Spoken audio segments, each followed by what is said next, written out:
ScouterStan. Let's talk about Ernest Thompson Seton, a founding father of the Boy Scouts of America.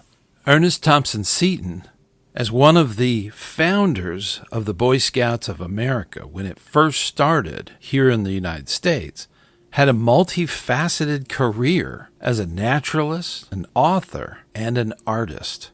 Seton was born the 14th of August, 1860, in England, and while he was a toddler, his family moved to Canada. Early on in Seton's life, it was very important that nature was a part of what he was, who he was. He loved the forests and all of the great animals that lived there. And he worked really hard at understanding how nature and man have actually separated and should be rejoined together, which was a very radical idea for the time.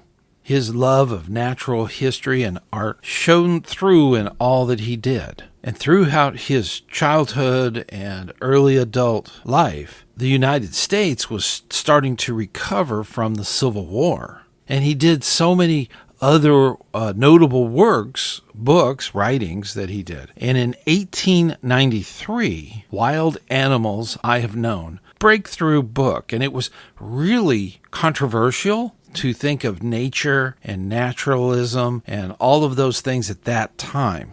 Now, this was the dawn of the 20th century. The 1900s was just around the corner, and this was a brand new ideal about naturalism and nature and all of these things that went on with peoples that were more connected to that. And this would include American natives and all of the different Canadian natives. That was a big part of it. So Indian society, as that was referred to, was a big part of that.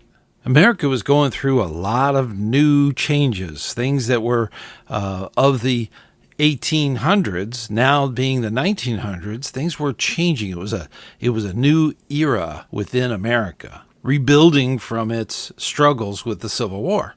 And one of the big things that a lot of historians and people looking at history need to keep in mind, they cannot put today's judgments on the past. People of that time, the people of that era that you're studying in history, they are products of that time. They may not have the enlightenment that we view admirable today. They may not have the ability to even have that enlightenment. So to judge them would be totally unfair. It's more important that we understand where they came up with these ideals and how we may be judged into the future from extrapolating all of the history and things that they had done in the past, and how that can come in to have a deeper and greater meaning in the current day. So always keep in mind, there are terms that they use and words that they say, but that is part of their time.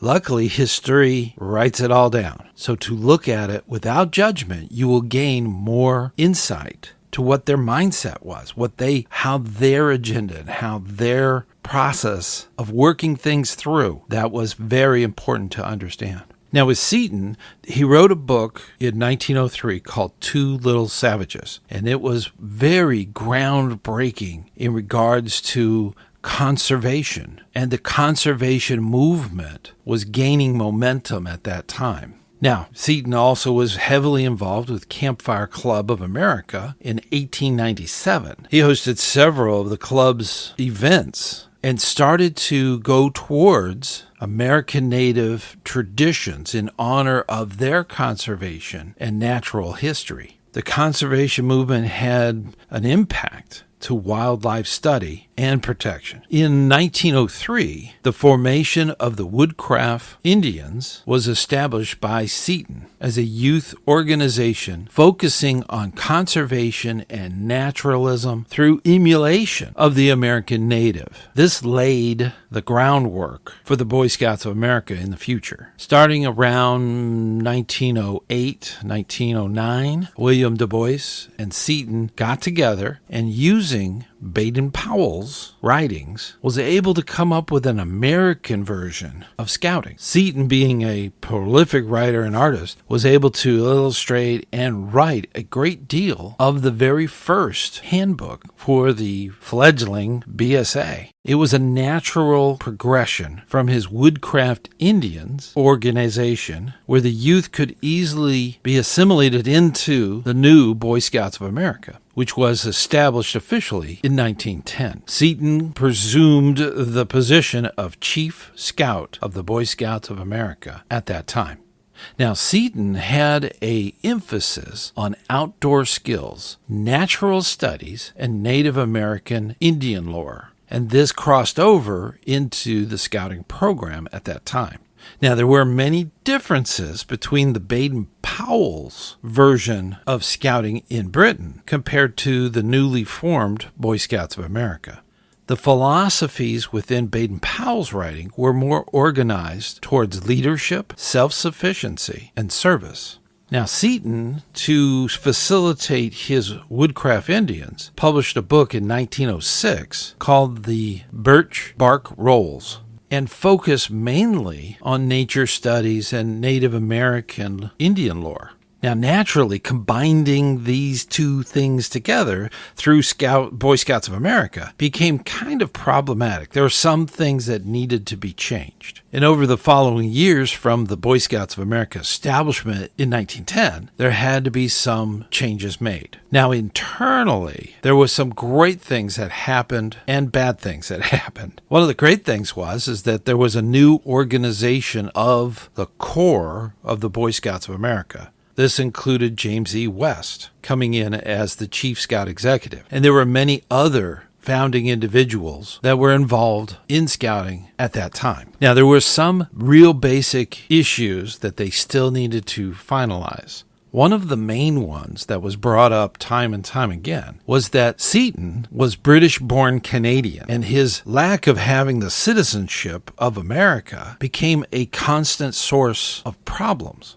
Now, in addition to that, Seton's own wife was heavily involved in the suffrage movement of that time. And believe it or not, men took a very dim view. They didn't believe in the radical ideal of women's right to vote. And that also led to problems. So in 1915, Seton left scouting to pursue his writing and artistry and speaking engagements to actually leave the Scouts at that point. The following year, in 1916, Congress approved the federal charter for the Boy Scouts of America. Now, in 1931, Seton became a U.S. citizen and lived the remainder of his life in the United States. Seton had an ongoing effort in the environmental education of his later publications that he was putting out. Seton's early impact on scouting movement in the United States continues on through nature conservation, the environment, and the acknowledgement of leadership examples. We find things even today, such as Leave No Trace and conservation projects throughout the United States. Seton's early influence on scouting moved it forward with an environmental consciousness that had never been seen before, and blending it with the leadership of Baden-Powell and other founding fathers of our movement have molded the Boy Scouts of America through time. Now that we're on the resurgence, Scouting America is going to be coming through again as a go-to place for young people to learn leadership skills in an environmentally conscious way. I highly recommend that listeners to the podcast do a little more research about Ernest Thompson Seton. There is many books, very entertaining books, that can fill in some of the background and flavor of all of his ideas about the environmental movement. I'm so glad that the podcast is here